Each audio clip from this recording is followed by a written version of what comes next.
Hello guys. Welcome to my channel Historia.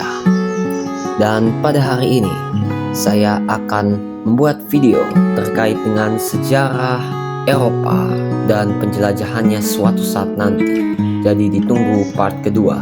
Dan ini adalah part pertama guys.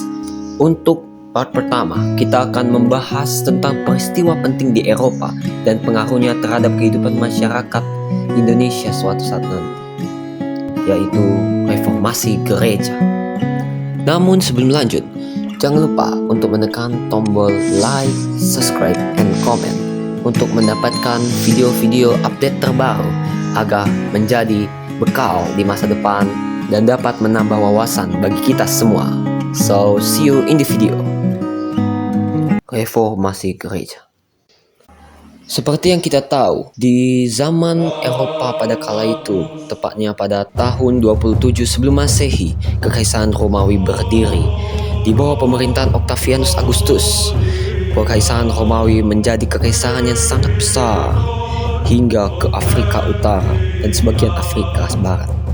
Namun, setelah mengalami masa kejayaan selama hampir satu abad itu, Kekaisaran Romawi pun pecah menjadi Kekaisaran Romawi Barat dan Romawi Timur, atau yang bisa disebut Bizantium. Pada tahun 476 Masehi, Kekaisaran Romawi Barat pun runtuh akibat serangan-serangan suku Germania, atau orang Romawi sebut suku Barbar. Keruntuhan itu ditandai dengan takluknya Kaisar Romawi Barat, Romulus Augustus, kepada pemimpin suku Germania, Odoacer. Namun sebelum Romawi Barat runtuh, bangsa-bangsa Eropa berpandu pada hukum Romawi yang berakibat situasi politik cenderung stabil.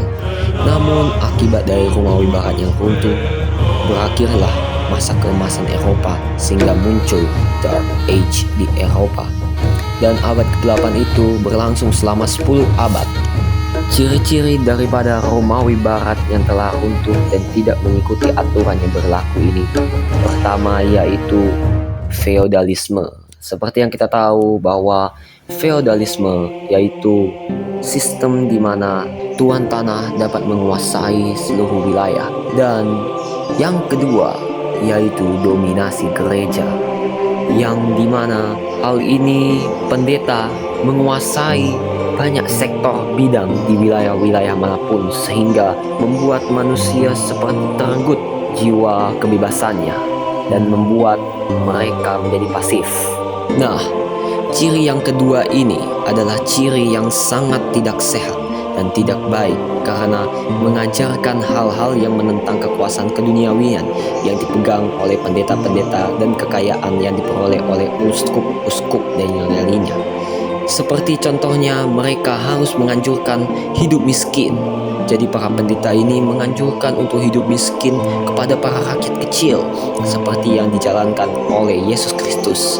Tetapi mereka sendiri malah sangat kaya raya dan berkuasa, yang pada akhirnya orang mulai tidak percaya lagi kepada gereja sebagai penghubung antara Tuhan dengan manusia, sehingga mereka pun mencari sendiri hubungan dengan Tuhan.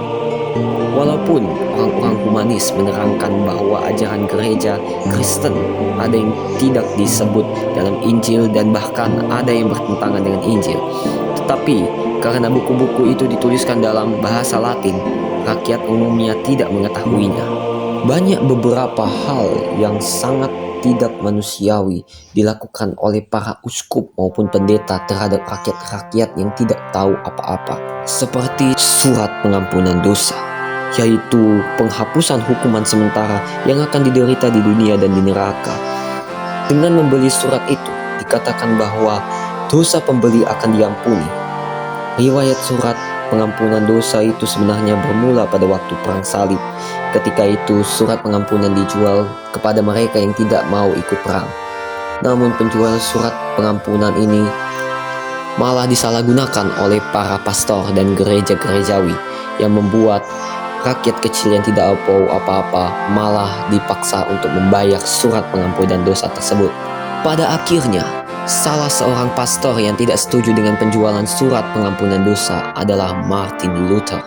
Bukan Martin Luther King Jr. ya, tapi Martin Luther.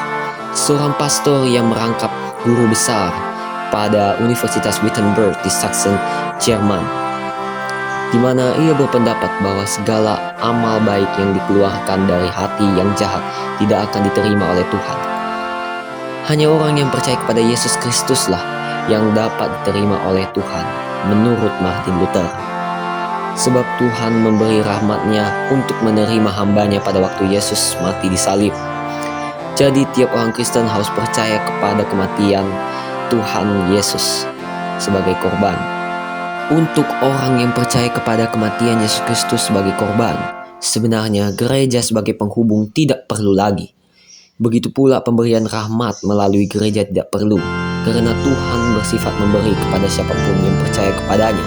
Sampai di tahun 1517, saat Martin Luther membuat 95 dalil yang menentang ajaran Kristen Katolik.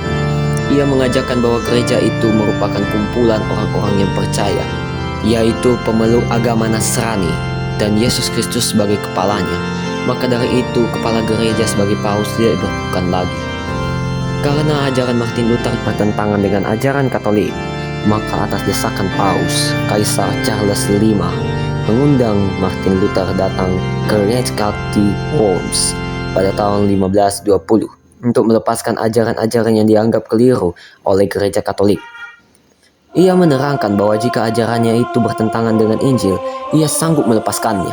Tetapi karena tidak ada yang dapat membantahnya, maka Martin Luther menyatakan melepaskan hubungannya dengan kekuasaan gereja.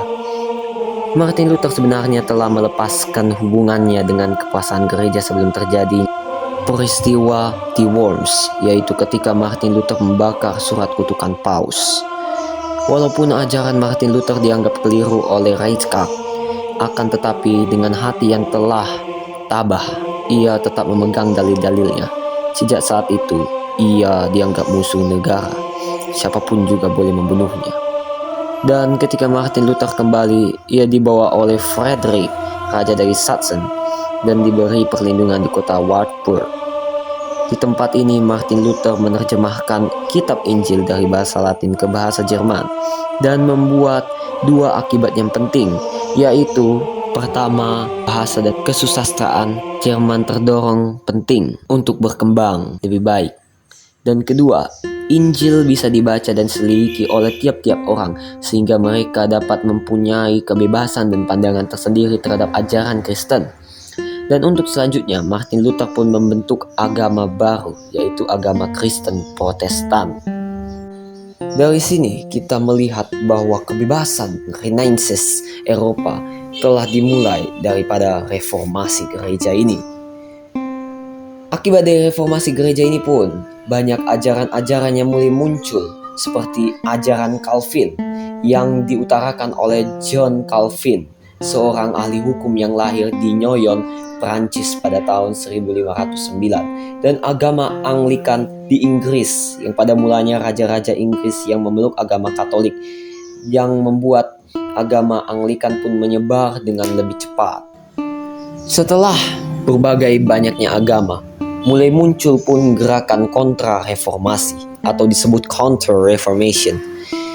Gerakan ini adalah reaksi dari penganut setia agama Katolik untuk mengadakan perbaharuan dalam tubuh gereja Katolik dan sebagai reaksi terhadap munculnya gerakan reformasi. Gerakan reformasi berkembang semakin pesat dan memberikan koreksi yang sangat penting bagi perkembangan gereja selanjutnya. Salah satu peristiwa puncak dalam pembaharuan itu adalah Konsili Trente atau Council of Trent pada tahun 1545 sampai 1563. Kejadian yang penting ini dipelopori oleh kontra-reformasi, yaitu Paus Pius V, Paus Gregorius XIII, dan Sixtus V, Raja Filipus II, Santo Carolus Borromeus, Santa Teresia dari Avila, Santo Yohanes dari Salib Suci, dan Santo Ignatius dari Loyola, pendiri Ordo Yesuit. Salah satu implikasi dari gerakan kontra-reformasi tertuang dalam bentuk seni barok. Apa itu barok? Kata barok berasal dari bahasa Italia, yaitu barocco, artinya mutiara yang tidak rata bentuknya. Seni barok ini muncul pertama kalinya pada zaman Renaissance. Seni barok ini berkembang pesat di Italia, Spanyol, Jerman, dan juga Polandia. muncul pula pelukis-pelukis terkenal pada masa ini, seperti Leonardo da Vinci dan Michelangelo. Gerakan reformasi gereja atau kontra-reformasi ini mendapat dukungan dari pemerintah Jerman, yaitu Karl V yang beragama Katolik, yang menentang rakyatnya yang beragama Protestan. Tetapi rakyat yang mendapatkan dukungan dari raja-raja bawahan yang beragama Protestan memberikan reaksi keras terhadap sang Kaisar Karl V, yang akhirnya perselisihan dan perang tidak bisa dihindari. Untuk dapat mengatasi keadaan seperti itu, diselenggarakan pun perjanjian perdamaian agama di Augsburg pada tahun 1555. Dan isi ketetapannya adalah tiap-tiap raja bawahan di Jerman bisa menentukan agama yang dianut dalam wilayahnya masing-masing. Walaupun mereka sudah berdamai, tapi usaha-usaha kontra-reformasi semakin menghebat. Dan tepatnya pada tahun 1618, pecah perang agama yang berlangsung selama 30 tahun, yaitu disebut Perang 30 Tahun, dan berakhir pada tahun 1648.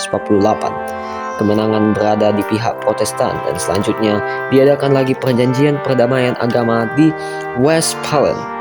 Di Spanyol sendiri, pada masa pemerintahan Raja Philip II, raja yang beragama Katolik, terjadi perang agama antara Spanyol dan negara yang menjajah kita ke depan, yaitu Belanda, tahun 1568. Perang itu berlangsung selama 80 tahun, yaitu tahun 1568 sampai 1648. Dan dari perang 80 tahun ini pun berakibat munculnya ekspansi dan kolonialisme terhadap wilayah-wilayah Nusantara ke depan dari Belanda.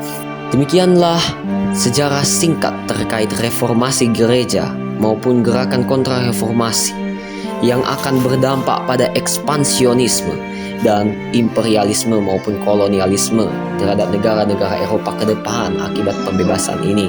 Bila mana ada kesalahan baik dalam tutur kata saya maupun apa yang telah saya ucapkan, dimohon maaf. Dan sekali lagi saya mengingatkan untuk jangan lupa like, comment, and subscribe video of Historia. So see you in the next part.